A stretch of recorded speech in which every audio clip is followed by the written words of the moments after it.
Self-discipline is one of the most important traits to develop if you want to be successful in life. All successful people strive to have discipline, and other people don't have time to develop it. Improving self-discipline doesn't require brilliant physical training or financial investment. All you need is you. You is your most cunning enemy and best friend. How well you can make friends with your subconscious mind, so good will be your success in self-discipline. Welcome to Neural Loading. Today we tell you 8 ways to develop self-discipline that will help you to start see positive shifts in your career and personal life. Advice number 1. Set goals. The first step in developing self-discipline is setting goals.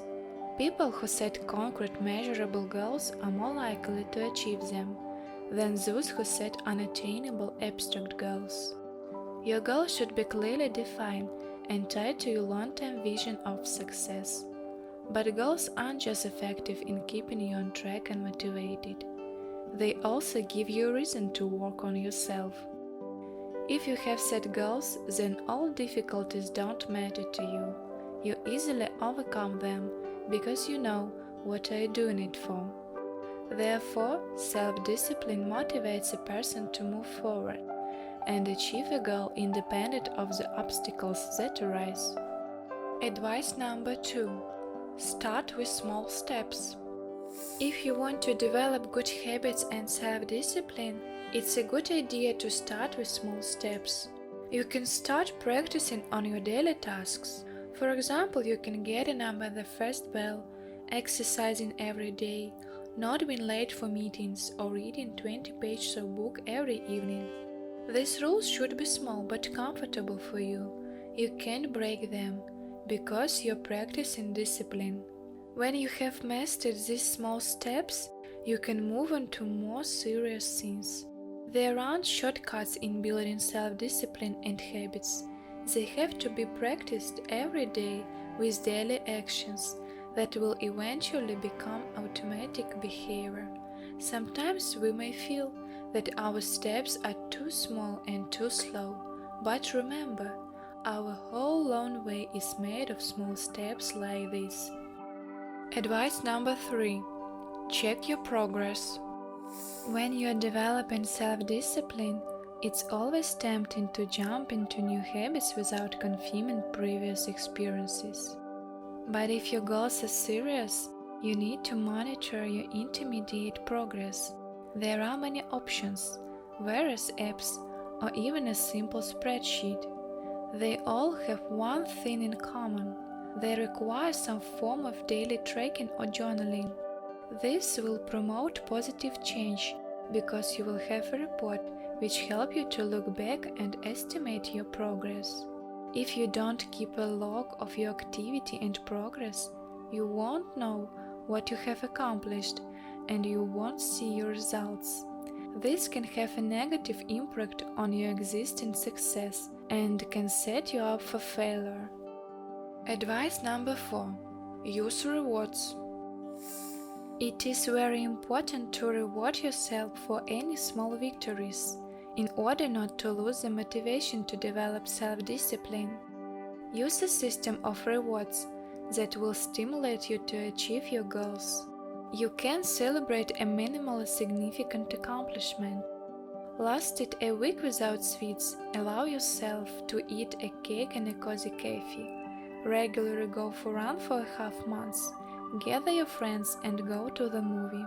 Don't miss these ways to foster self-discipline, because it's important to build positive habits at work and in your personal life. Advice number 5. Remove distractions.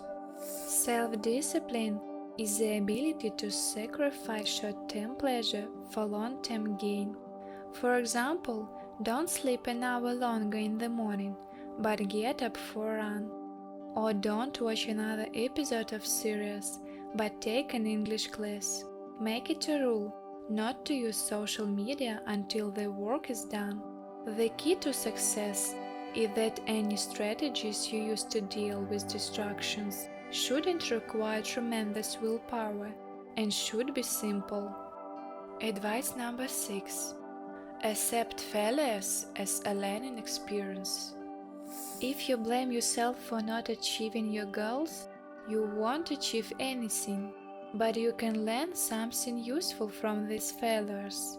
Instead of berating yourself for not exercising, find out why you didn't. By learning what happened, you can make a plan to avoid it in the future. Allow yourself to feel disappointment, sadness, or loneliness. This is a part of everyone's life.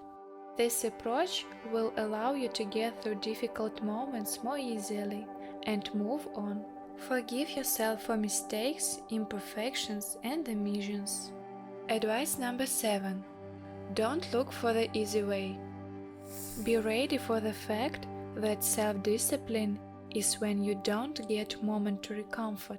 You refuse to be a victim, to be lazy, to have bad habits. You say no to easy choice and pulling you down relationships. Self-discipline is a lot of work on yourself. It's about changing yourself and your life. When you develop self-discipline, you will be uncomfortable and feel tired. But remember the phrase, through hardship to the stars. Advice number 8. Find support. You are not alone on this way. You should form a supportive team. Many people ignore this step because they don't want to admit their absence of discipline. Don't be afraid to talk about this. Any limitations are easier to overcome if you have supportive people around you. Talk more with people who hold your life stance and share new healthy habits. You can also invite friends and relatives to start developing self-discipline together. If you have any secrets how to develop self-discipline, you can share with us in the comments below. For getting new interesting and useful information, subscribe to our channel and click on the notification bell. Thank you for watching.